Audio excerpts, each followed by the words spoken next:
먼저 9절에서 12절까지 내용을 우리가 또 한번 간략하게 보려고 합니다. 이 세 번째 천사가 행한 어떤 그런 역사, 경고죠. 마지막 때 일어나는 어떤 심판에 관한 메시지인데요.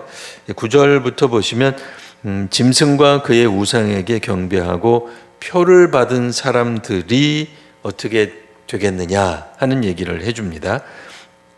당연히 심판을 받게 되겠습니다. 그들은 10절에도 나와 있듯이 바벨론의 포도주, 음료, 음행 이렇게 이제 나와 있습니다. 큰 성 바벨론 이제 이렇게 이제 묘사가 되고 있는데요.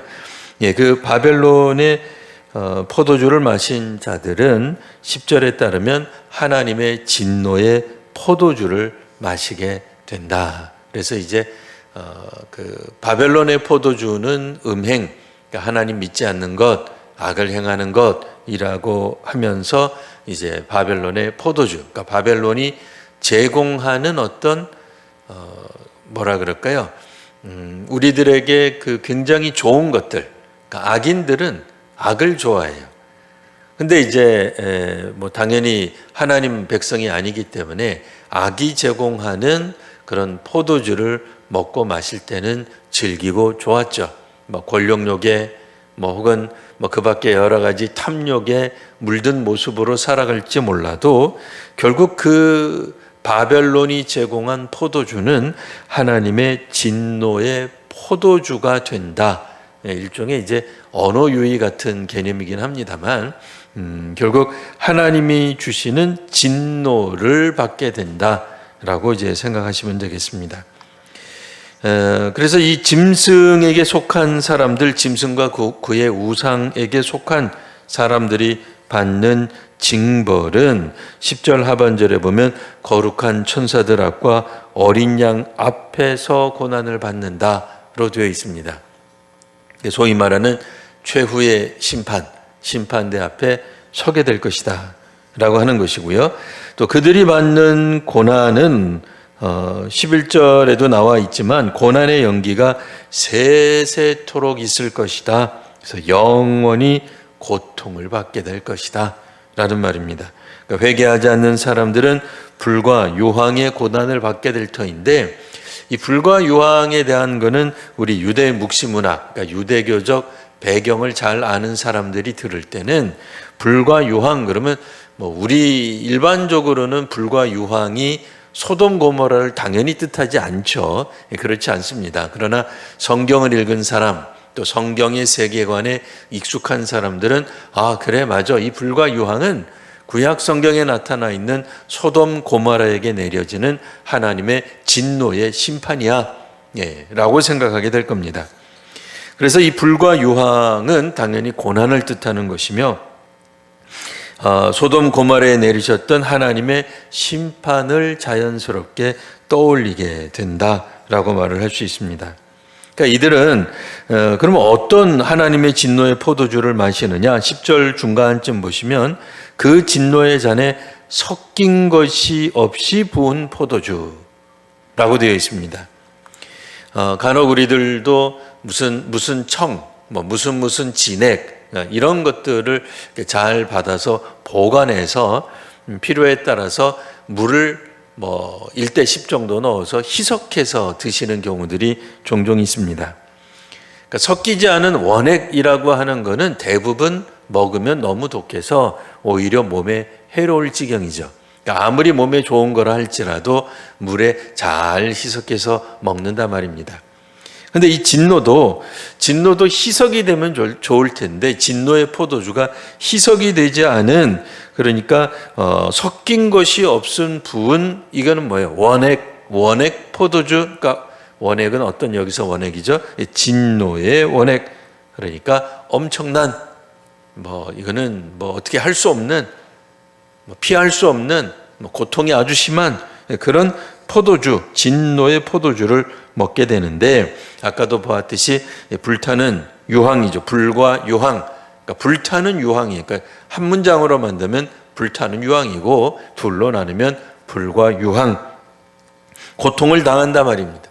단순히 육체적 고통뿐 아니라 뭐 정신적, 정서적, 뭐 온갖 인간이 경험하게 되는 그런 고통을 누리게 되어서 11절 하반절 누구든지 밤낮 쉼을 얻지 못하게 된다라는 말입니다. 그러니까 하나님을 저버리고 이 짐승에게 속한 사람들의 특징이 뭐냐? 쉼을 누리질 못해. 그러니까 평안이 없어요. 행복이 없어요. 그러니까 교회를 다녀도 그냥 몸만 그냥 왔다 갔다 하는 거예요. 그러니까 영혼은 새로워지질 않아요. 그러니까 어찌 하다가 그러니까 육신은 기독교인에 속해 있고 일요일 날 가끔씩 교회 나가기도 하고 어떤 사람들은 특별한 일 없으면 매주 교회 출석할 수도 있어요. 근데 그가 정말 하나님의 영에 사로잡힌 사람이라면 영이 어떻게 되겠어요? 영혼이, 그의 내면이, 그의 정신이, 정서가 당연히 평화롭죠. 충만함을 느낍니다. 그러니까 심지어는 이거는 구약에 나와 있는 표상에 따르면 광야에서조차 만나를 누리는 기쁨이 있는 거예요. 홍해를 만났지만 홍해가 열리는 기적을 경험하는 거예요. 그러니까 하나님 때문에 새 힘을 얻고 새로운 미래를 바라보고 소위 말하는 비전의 사람이 될 수 있습니다. 그런데 마음이 이제 답답해지는 사람, 예배를 드려도 드린 것 같지 않고 기도를 드려도 기도가 되지도 않고 이게 어떤 특징이겠어요? 그러니까 이거는 오늘 이제 성경은 굉장히 이제 극단적인 예로 들어 있는데요. 짐승에 속해 있기 때문에 실상은 그러니까 짐승도 그러니까 그냥 이 요한계시록상에 나타나 있는 짐승도 기적을 베풀었어요. 마치 그도 신인 것처럼 참된 신 여호와 하나님인 것처럼 적당히 그들은 사람들에게 기적도 보여주고 죽었다가 되살아난 것도 있고 심지어는 마지막에는 구약 성경 선지자들이 계속해서 비난했던 것처럼 그들의 우상은 움직이지 않는다, 말하지 않는다, 생명이 없다 이랬는데 마지막 때 말세에 나타나는 우상들의 특징이 뭐라 그랬죠? 그들이 움직이더라 그 얘기예요. 그들이 말한다 그 얘기예요. 그러니 사람들이 볼 때 그 경험은 어떤 경험이에요? 물론 넓은 의미에서는 큰 권능이요, 힘이요, 일종의 정보와도 같지만 종교적 특성이 있는 거예요. 그러니까 그들도 상당한 종교적 신비 체험을 하고 있습니다. 우리가 생각건대 무속 종교 혹은 타 종교에는 영적 체험이 없을까요? 어떨 것 같아요? 있습니다. 그들도 방언하고, 그들도 병을 고치고, 그들도 미래를 점치고, 그들도 다가올 미래에 있는 어떤 재앙을 피해가는 것들. 왜? 용해야 사람들이 믿을 거 아니겠어요? 뭐라도 좀 나와야 되지 않겠어요? 귀인을 만나든 북쪽으로 가면 안 되든 혹은 어떤 그런 악이 재앙이 꼈을 때 부적이 됐든 뭐가 됐든 피해내는 용케 넘어서는 그런 것들이 있어야 관심을 가지고 그들의 신에게 머리를 조아리지 않겠습니까? 아무런 기적도 아무런 어떤 영적 현상도 안 나타나는데 과연 그들이 그렇게 그들의 신에 매어 달리고 헌신할 수 있을까요? 아니죠. 근데 이제 문제는 뭐예요? 그렇게까지 그들의 신, 짐승과 혹은 용 이런 것들이 역사를 나타낸다 할지라도 마음이 어떻다는 거예요? 쉼이 없는 거예요. 물론 예수 믿는 사람들도 이 쉼을 평안히 누리지 못하는 경우가 있을 수 있습니다. 잠깐 일이 바쁘고 힘들어서 쉼이 없는 그런 상태를 말을 하는 게 아니라 기본적으로 근원적으로 교회를 다닌다 그러는데 하나님이 주시는 평안을 누리지 못하는 사람들, 그러니까 끊임없이 불평이 나오는 사람들, 어디서 그런 불평이 나오는지 몰라요. 어디서 그런 불만이 나오는지 몰라요. 끊임없이 상대방에 대해 모세와 아론에 대해 하나님이 하신 일들에 대해 끊임없이 불평하는 놀라운 사람들이 있습니다. 그래서 우리가 알거니와 광야에서 죽은 사람들이 왜 죽었어요? 굶어서 죽었어요? 아니에요. 못 먹어서 죽었어요? 아니죠. 그들은 놀랍게도 하늘의 양식을 먹으면서도 끊임없이 불평으로 말미암아 죽게 돼요. 그들 영혼 속에 쉼이 없어요. 하나님 주시는 평안으로 그래도 잠깐이라도 우리가 뭐 24시간을 그렇게 경험하기는 어려울 거예요. 하지만 적어도 뭐 1년에 한두 번이라도, 뭐 많은 사람들은 뭐 몇 달에 한 번이라도, 아니 더 많은 사람은 날마다 매 순간 하늘을 맛보는, 천국을 맛보는 경험이 있어야 될 것 아니겠어요? 근데 그게 없는 거예요. 없으니까 어떻게 돼요? 끊임없이 불평해요. 불만 가운데 있어요. 다른 말로 뒤집으면 안식을 누리지 못해요. 오늘날 우리들은 주일에 이제 쉬긴 합니다. 그러니까 구약 성경에서 말하는 토요일 개념은 아니지만, 그래도 안식이라고 하는 개념은 같아요. 예. 뭐 국가적 공휴일이니까요. 특별한 몇몇 나라들을 제외하고는 대부분 다 모든 나라들이 일요일에 다 쉽니다. 자, 그때에 우리는 어때요? 예배 드리러 나간단 말이에요. 안식이 있다 이거예요. 안식일에, 그러니까 구약 성경의 구약의 백성들 안식일에 뭐 했어요? 하나님 앞에 나아가 제사 드리고 하나님을 위한 일로 가득 차 있고. 그래서 조금 우리가 볼 때는 너무 율법적이긴 하지만 집에서 멀리 가지도 않았어요. 왜? 멀리 나가면 일하는 게 되니까.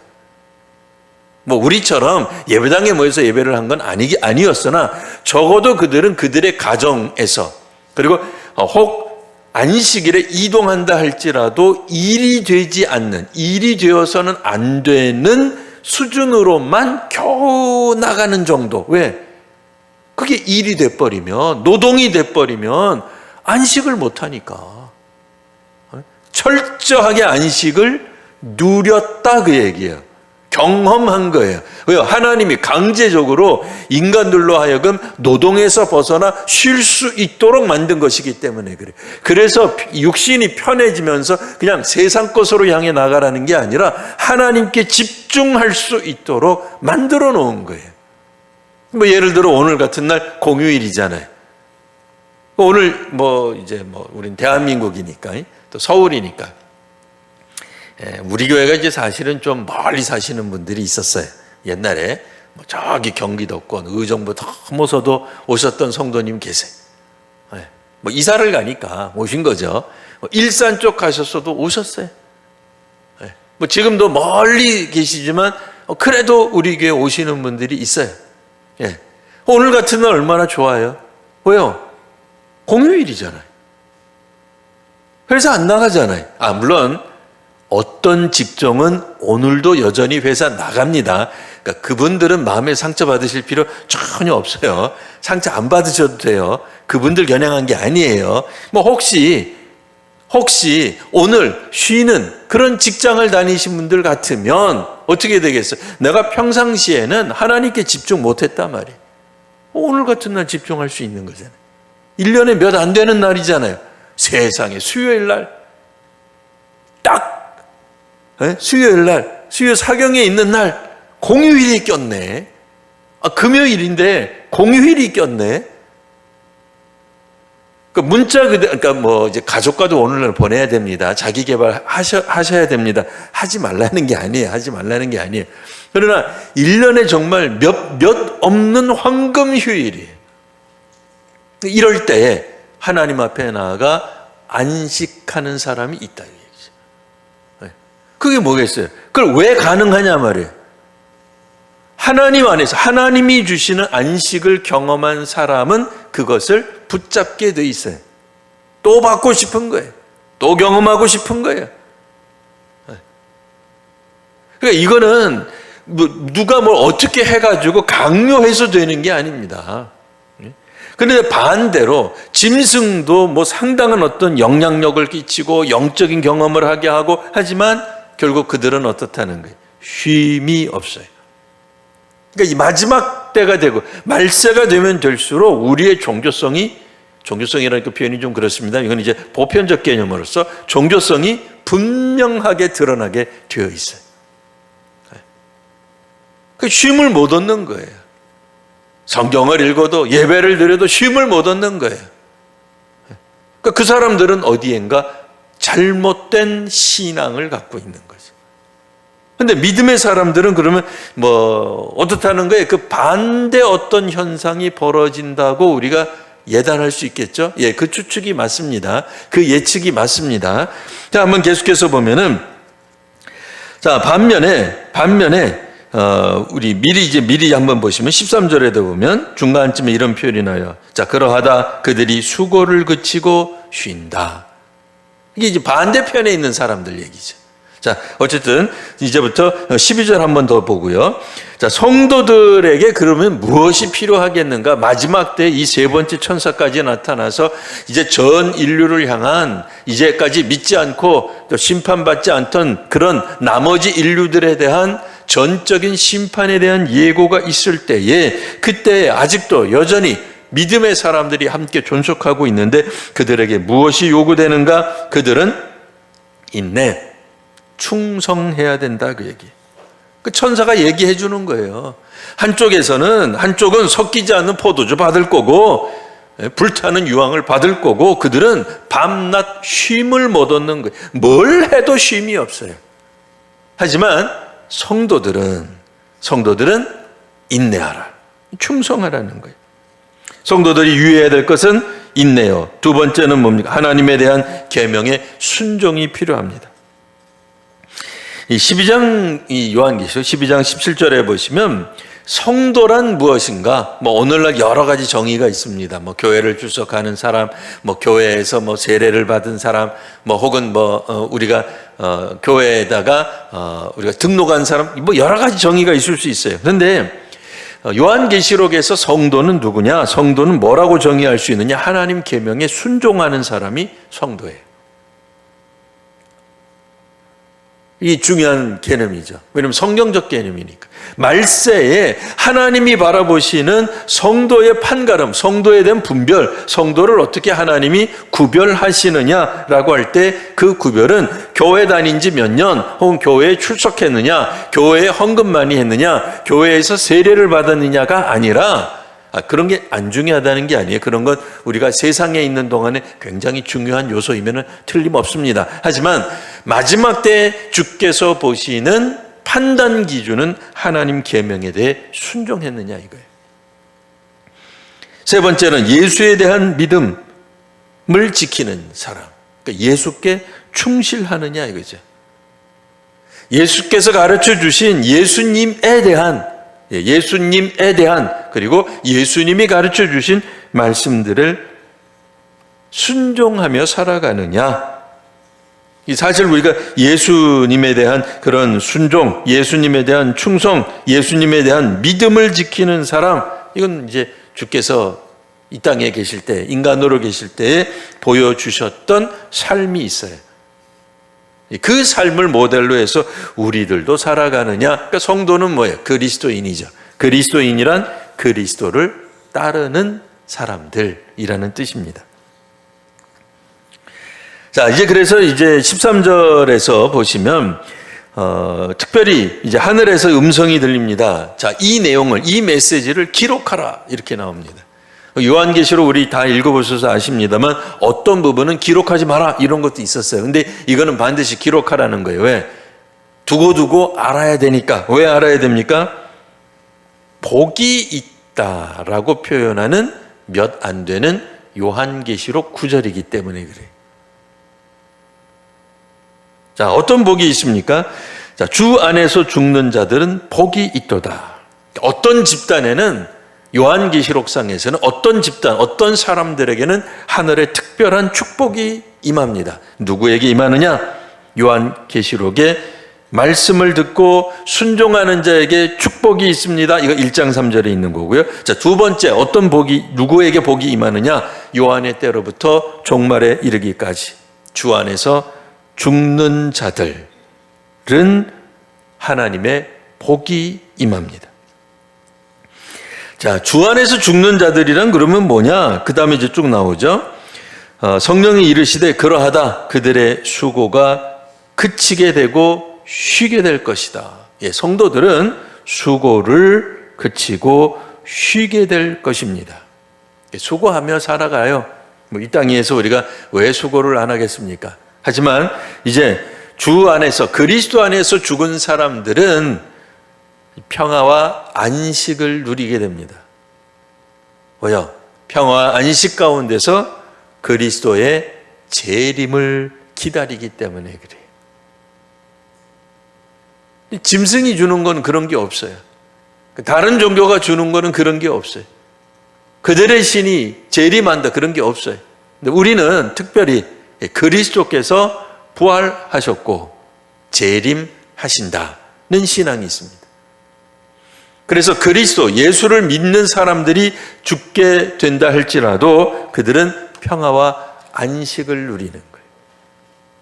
불평, 불만, 회한, 물론 인간이 살다가 보면은 좀 아쉬운 부분이 왜 없겠어요. 그러나 그것 때문에 속칭 여한이 남아서 이 땅에 귀신이 되지는 않는다, 그 얘기예요. 우리가 귀신에 대한 생각 그렇게 하잖아요. 한이 그로 하여금 소위 천도를 방해하죠.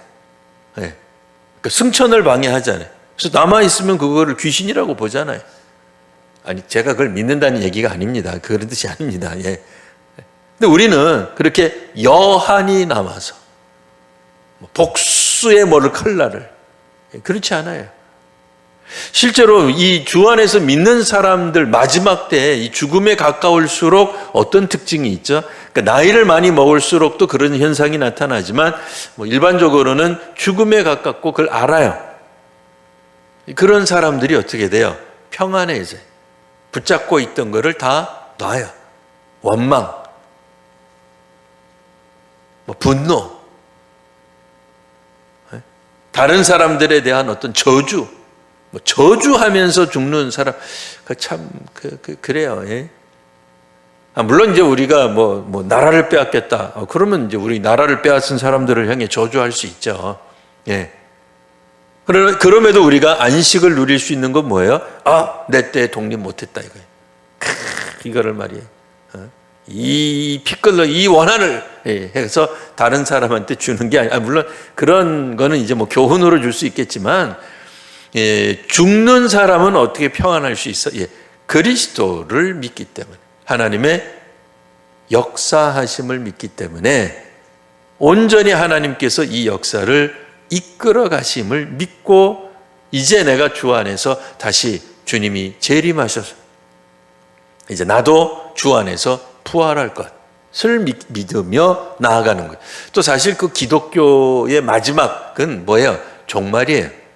그러니까 우리나라를 빼앗아, 아직 우리나라는 지금 해방되어 있습니다만, 여전히 우리가 일본으로부터 해방을 못했다 선치더라도 우리 기독교인들이 믿는 신앙은 뭐예요? 마지막 종말에는 세상에 권력이 다 사라지는 건데요. 네. 나라가 다 사라지는 건데, 그거 가지고 해방, 그거 가지고 계속 우리가 붙들고 있지 않겠죠. 네. 또 아무리 이 땅 위에서 악을 행한 사람이라 할지라도 결국 그도 죽는다는 걸 알아요. 그러니까 원망, 어떤 그런 그 저주에 사로잡혀 있지 않아요. 그런 의미에서 오늘 우리들은 다 쉼을 얻게 됩니다. 그 다음에 또 13절의 마지막 절에 굉장히 중요한 구절 나옵니다. 이는 그들의 행한 일이 따름이라. 이게 뭐야? 그들의 행한 일이 따라온다, 그 얘기예요. 행한 일이 뭐겠어요? 살아있을 때 행한 일이. 자, 우리가 행한 일이 뭡니까? 그러니까 우리 믿음의 사람들이죠. 주 안에서 살던 사람들이 살아있을 때 행한 일이 뭐예요? 인내하고, 아까 했었죠. 하나님 말씀에 순종하고 예수에 대한 믿음을 지킨 것들. 그게 오늘 우리들이 행한 일들이. 그게 믿음의 사람들이 살아있는 동안에 행한 것들이 따라오기 때문에 마지막 최후의 심판 때, 마지막 심판 때 하나님이 그러니까 우리들이죠. 저들은 진정한 그리스도인이다 라고 증언하실 하신단 말이에요. 예수께서 확증해 주시는 거예요. 성령께서 인쳐 주시는 거예요. 그게 우리가 행한 것이 따라온단 말이에요. 그러니까 이거는 저쪽 편 사람들도 마찬가지죠. 짐승에게 속한 사람들도 마찬가지입니다. 그들이 행한 것이 그들에게 따라가요. 제일 쉽게 제가 설명할 수 있는 건 이거예요. 사람이 40 넘어서, 요즘은 이제 40 넘어도 얼굴이 팽팽하니까 몰라요. 알 수가 없어요.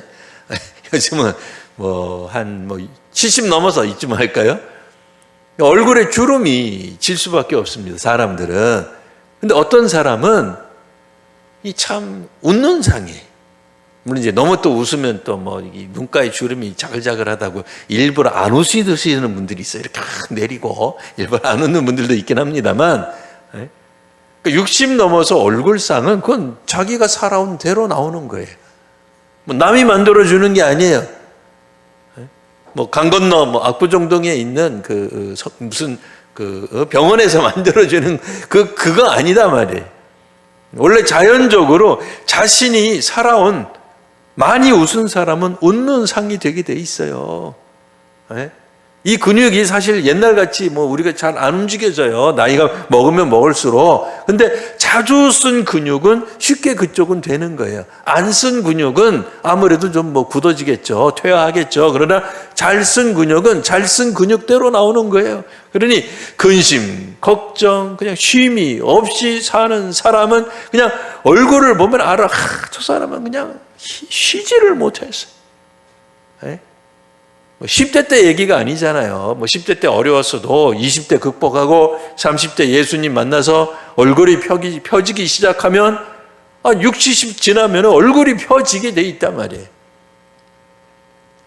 얼굴을 가만히 들여다보고 그가 하는 말을 들여다보고 어떤 단어를 쓰는지, 위기가 오거나 어려움이 오거나 힘든 일이 오거나 경제가 위기가 오거나 가정의 위기가 오거나 개인의 위기가 올 때 무슨 말을 하는지가 그가 살아온 것이 그대로 따름이니라요. 그가 아주 전형적인 사기꾼이 아닌 이상 드러나게 돼 있어요. 자기 친한 사람들이랑 이야기할 때는 막 툭툭 하고 튀어나오게 돼 있어요. 하나님 앞에서 혼자 기도할 때는 툭툭 튀어나오게 돼 있어요. 많은 사람들 가운데서 함께 기도하기 때문에 옆에서 기도하니까 내가 기도 안 하면 안 돼. 기도 열심히 하는 모습 억지로라도 보여줄 때는 그런 게 안 나오겠지만, 정말 통성 기도해도 마찬가지입니다. 소리를 내서 기도하더라도 하나님께 포인트가 딱 맞아 떨어지잖아요. 그러면 주변 소리가 하나도 안 들리고 하나님하고만 얘기해요. 소리를 크게 하든 그게 중요한 게 아니에요. 어떤 사람은 통성으로 해야 속이 후련, 그렇지 않아요. 하나님하고 주파수가 맞으면 통성으로 하든 소리를 내지 않고 하든 뭐가 하든 그게 중요한 게 아니에요. 그게. 그러면 하나님 앞에서 지금 내가 뭘 기도하는지 내가 알아요. 그렇잖아요. 자기가 알잖아요. 방언으로 해도 내가 뭘 기도하는지 알잖아요. 통성으로 하든 묵상으로 하든 조용히 하든 웅얼웅얼거리든 속으로 말을 하든 자기는 알잖아요. 내가 지금 하나님 앞에서 뭘 지금 늘어놓고 있는지. 그 늘어놓는 게 우리가 살아온 인생이에요. 살아온 족적이에요. 그게 따라와요. 그러니까 마지막 때는 물론 이제 우리의 어떤 영성, 경건의 그런 게 아니라 그리스도께 대한 믿음, 그것에 따라 우리가 최후의 심판 때에 서게 되겠습니다만, 그 이전에도 우리는 평안해진단 말이에요. 하나님을 믿기 때문에, 하나님이 역사를 다스리시고 하나님이 통치하심을 믿기 때문에 그들은 13절 중간 거의 마지막 부분이죠. 수고를 그치고 쉴 수 있다, 그 얘기예요. 그러니까 쉼이 있느냐? 왜 예배를 드리는데도 어떤 사람은 여전히 쉼이 없어요. 안식을 못 누려요. 그러니까 아까도 말씀드렸듯이 24시간 뭐 360을 우리가 항상 안식을 누린다 그렇지 않죠. 뭐 얼마 전에도 뭐 자꾸 뭐 저쪽에서 뭐 이상한 거 이렇게 달아가지고 자꾸 띄우고 막 걱정되잖아요. 예? 저러다가 뭐 저 혹시 무슨 생학 무기는 있는 거 아닌가 뭐 온갖 고민들 뭐 많잖아요. 예? 그러니까 그런 식으로 생각하니까 뭐 우리가 어떻게 안식하겠어요. 하지만 그럼에도 하나님이 주시는 안식을 누리는 경험이 있는 거예요. 있는 사람하고 없는 사람하고 분명히 달라요.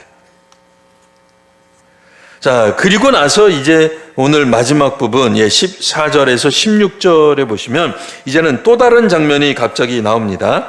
이 또 다른 장면은 마지막 수학, 제가 가진 성경에는 이제 그렇게 이제 제목이 나와 있어요.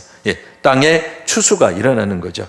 14절 보시면 흰 구름이 나옵니다. 자, 구름 위에는 인자 같은 이가 앉아 있고요. 머리에는 금면류관이 있고 손에는 예리한 낫이 나옵니다.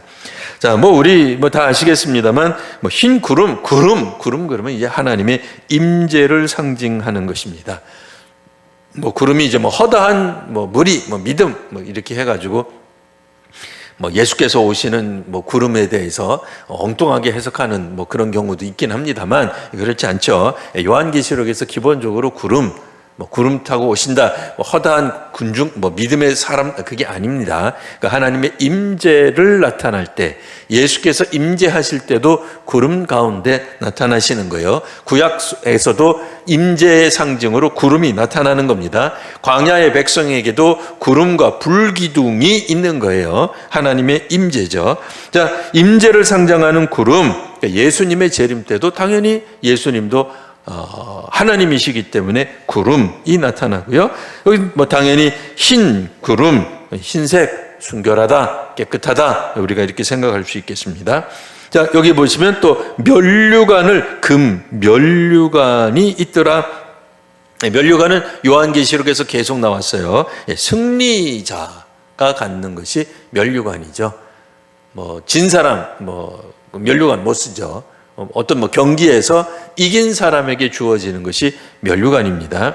이거는 왕관이 아니죠. 뭐 왕관 같은 개념이 아닙니다. 물론 왕관같이 씌어진다 할지라도 뭐 세상의 권능, 권세, 뭐 왕권, 뭐 대통령, 뭐 정권 이게 아니에요.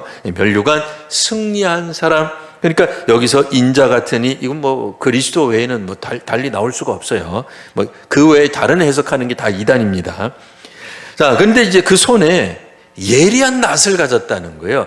이것 때문에 사람들이 이거는 이제 심판이다. 이제 이렇게 이제 보는 경향이 있는. 물론 최후의 심판 때 일어나는 일이기 때문에 그렇게 보실 수도 있긴 한데요. 자, 예리한 낫이 어디에 사용되는지 계속해서 살펴보겠습니다. 15절 보시면 또 다른 천사가 성전으로부터 나와 자, 구름 위에 앉은 이를 향해 말하기를 자, 당신의 낫을 휘둘러 이제 거두시면 됩니다. 이 타이밍입니다. 이제 이렇게 얘기를 해주는 거예요. 땅의 곡식이 다 익어 거둘 때가 이르렀습니다. 땅의 곡식을 거두소서라고 이야기를 하는 겁니다.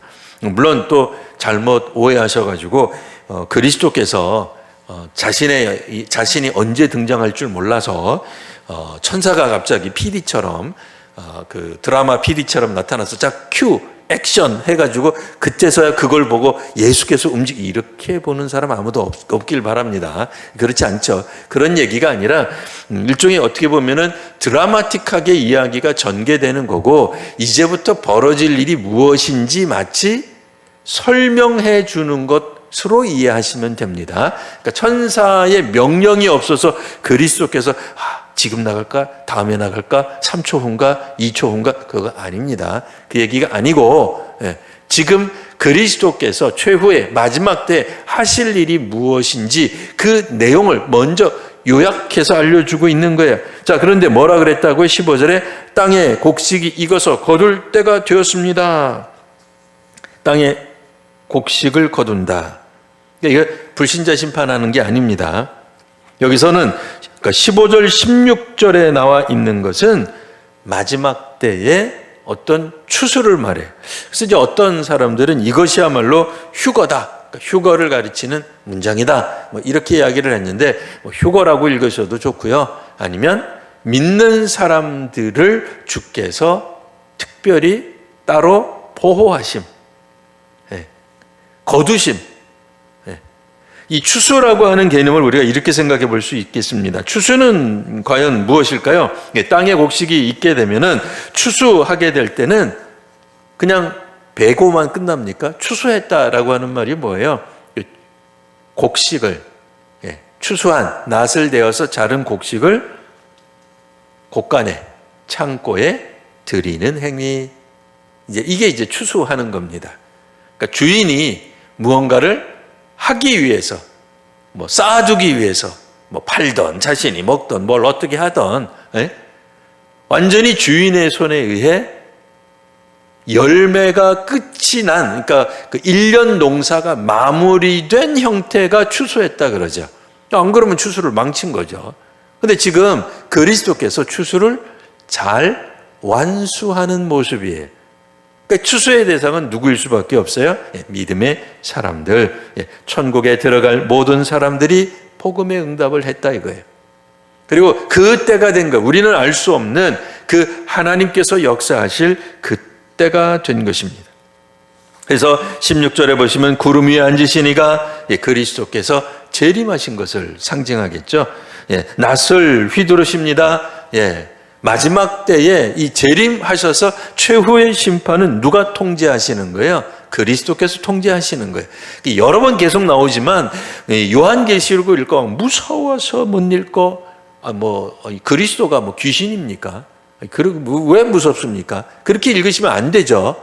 아니 그리스도께서 이제 재림하시는 건 요한계시록의 그 초점이 어디냐라고 한다면 어떤 측면에서는 그리스도의 재림이죠. 말세가 이제 온전히 이제 종말이 이르는 거죠. 그런데 그리스도인들이 종말을 두려워할 이유는 없습니다. 물론 지난번에도 말씀드렸습니다만 세계적인 어떤 기후의 문제, 혹은 음식 못 먹어가지고 어떻게 되고, 아니면 생화학전이 벌어지거나, 혹은 핵이 터져가지고 인류가 갑자기 한 90% 이상 죽게 되고, 이런 거 생각하면 끔찍하죠. 그게 행복하다는 그렇게 말할 사람이 어디 있습니까? 아무리 그리스도인이 그런 종말을 말을 하는 게 아니잖아요. 그 종말이 아니라 악한 세력의 종말이 오는 그 뭐예요? 그리스도의 재림이 되는, 그리스도께서 왕권을 가지시고 오는, 이 땅에 있는 어떤 악한 정부, 악한 세력들이 혹은 그 배후에 있는 악한 영들이 몽땅 다 무너지게 되는 그 종말의 순간을 왜 우리가 두려워하겠냐 말이에요. 당연히 우리는 반길 수밖에 없습니다. 근데 이제 요 과정을 빼고 그냥 확 얘기를 해버리면은 믿지 않는 사람들이 볼 때는 그리스도인들이 아주 밉겠죠. 아니 지구가 경제가 지금 파탄이 나고 있고 아직도 전쟁하는 나라가 많아서 두려운데, 그러니까 그런 얘기가 아닌 거 다 아시고 계실 테니까요. 자, 넘어가서 구름 위에 앉으시니 그리스도께서 최후의 심판 때, 재림 때에 낫을 땅에 휘두릅니다. 통제하고 통치하십니다. 그러니까 땅에 추수할 권한은 그리스도께서 가지신 것이다 라고 하는 얘기가 되겠고요.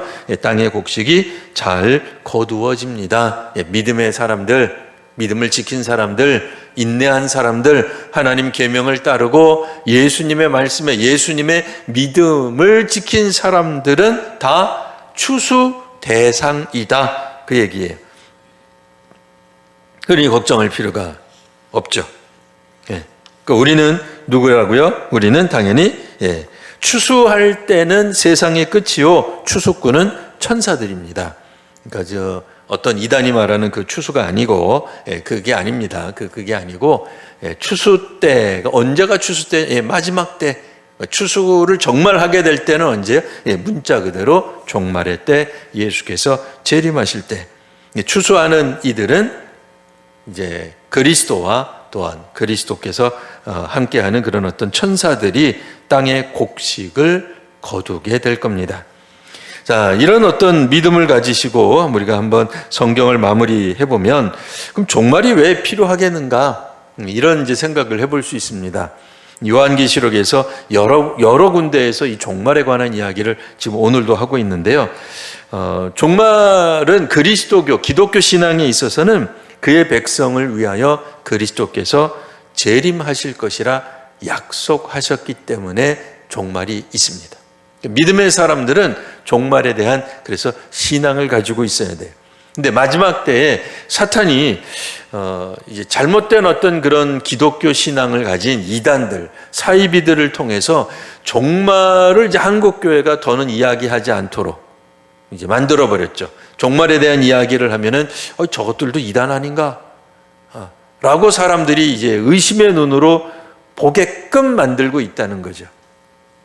그러다 보니 어느 순간, 그러니까 90년대 이후쯤 한국 교회에서 이 종말 이야기하면은 우리도 무슨 다미선 교회 아닌가? 뭐 이렇게 쳐다도 보고. 그리고 또 사실 교회들이 그때부터는 막 한참 또 부흥했던 시기였기 때문에 종말 이야기하면 사람들이 좀 싫어했어요. 근데 이제 영원히 우리가 부흥하고 성장하지 않는다라고 하는 걸 이제 알게 됩니다.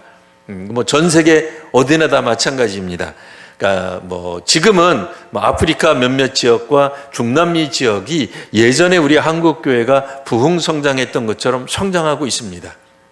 그러니까 어떤 사람들은 그거를 보면서 그리스도께서 주께서 촛대를 옮기신 거 아닌가 뭐 이런 생각도 한다고 하지만 너무 그렇게 보지 마시고요. 세계 역사를 보시면 뭐 한때는 유럽, 뭐 한때는 뭐 미국 혹은 그 밖에 여러 나라들의 어떤 그런 부흥의 불길들을 주셨으나 또 그 부흥의 불길들이 가라앉기도 해요. 그러면 유럽이나 미국이나 이런 나라들은 그러면 오늘날 우리 그리스도인이 없느냐? 그렇지 않죠. 네. 그들 교회 가운데서도 굉장히 복음적이고 주를 위하여 헌신하는 이들이 있습니다. 뭐 영국이라고 해서 없겠습니까? 뭐 프랑스라고 해서 믿는 사람이 없겠습니까? 다 있습니다. 그러나 옛날같이 그렇게 믿는 사람들이 차고 넘치지는 않는다는 거죠. 우리도 마찬가지입니다. 뭐 한때 한 20% 뭐 심하면 25%까지 예수 믿는 사람이 있다라고 막 장담하던 때였으나 그러나 그때도 사실 우리는 알고 있었잖아요. 무늬만 그리스도인들이 얼마나 많았습니까? 그냥 교회만 왔다 갔다 하고 뭐 그렇게 했지 실제로 정말 주를 위해 헌신했었느냐? 어쩌면 그때 숫자나 지금 숫자나 헌신하는 사람들의 숫자 퍼센티지로만 본다 그러면 큰 차이는 없다라고도 볼 수 있습니다. 뭐 중요한 거는 우리가 작아졌느냐 그게 중요한 게 아니라요. 언제 우리가 믿었던 지금 오늘 우리들은 주 안에서 분명하게 신앙하며 믿으며 나아갈 필요가 있습니다. 그래서 주님께서 주시는 그런 안식도 누리시고 또 하나님 계명에 대해 열심으로 순종도 하시고 그리고 주 안에서 인내하는 것이 필요합니다. 요한계시록에서 이 인내는 지금도 21세기 한국교회 지금 우리에게도 정말 딱 들어맞는 말씀이 아닐 수 없습니다. 왜요? 믿음의 생활이 80년대 90년대처럼 그때는 인내보다는 뭐였어요? 그냥 부흥성장, 쉬웠어요. 믿는데 인내를 요구하지 않았어요. 사실 60년대, 70년대 믿을 때 인내, 상당한 인내가 필요했죠. 왜요? 한국 사회가 기독교에 대해서 그렇게 허용적이지 않았잖아요. 인내가 필요했던 시절이 분명히 있었다고요. 예수 믿었기 때문에 각오했던 일들이 상당히 많았었어요. 교회에서 그래서 학교 다니는 학생들에게 예수 믿을 때 가져야 될 인내, 결단, 헌신을 이야기하곤 했어요. 중고등학교에서도 가르쳤어요. 대학생 애들에게도 가르쳤어요. 군대 가도 가르쳤고요. 시집 가도 가르쳤고요. 장가 가도 가르쳤고요. 회사 들어가도 가르쳤어요. 그때나 지금이나 예수 믿는 여자들은 남자들에 비해 훨씬 많습니다. 그러니 지금도 예수 믿는 여자가 믿지 않는 남자로 결혼하는 걸 손가락질하지 않아요. 그러나 그런 것들에 대해 우리들은 항상 생각하고 주의하고 결단하고 주변에 기도 부탁하고 그러면서 믿었단 말이에요. 근데 지금은 믿음의 기도 제목을 별로 나누질 못해요. 왜요? 그 뒤에서 누가 내 수군거릴까 봐. 수군거리는 게 너무 많아졌어. 네. 그리고 자기 속에 있는 이야기를 못하는 거예요. 물론 이제 죽게 하면 돼요. 우리는 궁극적으로는 주님이 다 아세요. 예, 뭐 사람을 의지하자는 건 아닙니다. 예. 근데 왜 교회에서 친교가 사라졌는지 생각해 볼 대목이 있어요. 성령께서 지금 뭐 역사 안 하면 아니네. 제가 생각할 때는 뒷담화하는 게 사라지면 친교가 늘어나요. 그러니까 뒤에서 수군거리는 게 많으면 많아질수록 기도를 못 나눠요. 나눌 수가 없어요. 어떻게 나누겠어요? 자기 속에 있는 얘기하면 일주일 지나면 다 온 동네방네 소문나는데. 그건 우리 자신이 아는 거예요. 우리 자신이. 그러니까 그 경험, 그러니까 정말 믿음의 사람들과 기도 제목을 나눴을 때의 시너지가 뭐 그때라고 해가지고 뭐 갑자기 예수 안 믿는 남편이 뭐 헷가닥 믿고 뭐 그러게 했겠습니까? 아니죠. 70년대 다 뭐 결혼하셨잖아요. 60년대도 결혼하셨잖아요. 그때 믿었던 뭐 남편들이 갑자기 뭐 예수 믿고 그럽니까? 아니잖아요. 그러나 뭐 10년, 20년, 30년 우리 진짜 인내하면서 믿었어요. 보통 우리의 기도는 뭐 2, 3년이 아니었어요. 그렇잖아요. 근데 요즘은 한국에 이 빨리빨리 병이 우리 교회에도 들어왔는지 빨리빨리 그냥 한번 얘기해가지고 안 들어주면은 뭐 개정에 정이 뭐가 없다 그러고 뭐 그런 식으로 너무 그렇게 할 필요는 없는 것 같아요. 뭐 여하튼 우리 다시 한번 우리가 이미 경험한 겁니다. 인내라고 하는 게 한 번도 경험하지 못한 것을 이렇게 이 요한계시록에서 강요하고 있지 않습니다. 요한계시록에 있는 것처럼 우리 한국 교회도, 우리 교회도 예전에 우리가 처음 예수 믿을 때 받았던 그 외부로부터 오던 어떤 그런 압력들에 대한 인내가 있었어요. 물론 이제 그러니까 온통 모태 신앙으로만 가득 차 있으면 그걸 잘 모르실 거예요. 네, 그러나 진짜 60년대, 70년대, 80년대 교회를 처음 나갔던 사람들이 받았던 박해는 우리나라도 만만치 않게 있었어요. 박해가 상당히 있었습니다. 인내하면서 믿는 거예요. 근데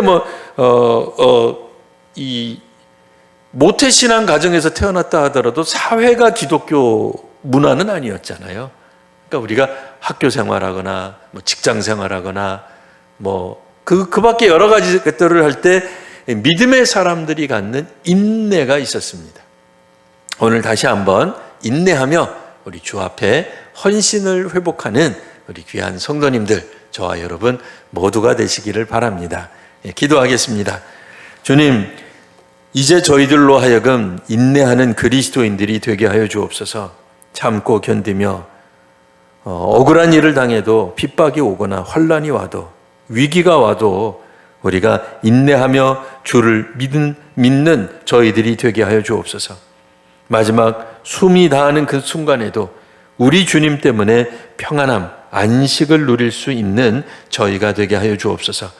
하나님을 정말로 경험하게 하셔서 그 하나님, 하늘에 우리를 경험한 사람들이 이 땅 위에서 더욱더 많아지게 하여 주옵소서. 주님의 나라를 우리가 조금씩 더 풍성하게 경험하는 성도들을, 또 그 성도들 까닭에 우리 교회가, 또 우리 가정이, 우리 사회가 변화되게 하여 주옵소서. 예수님 이름으로 기도합니다. 아멘.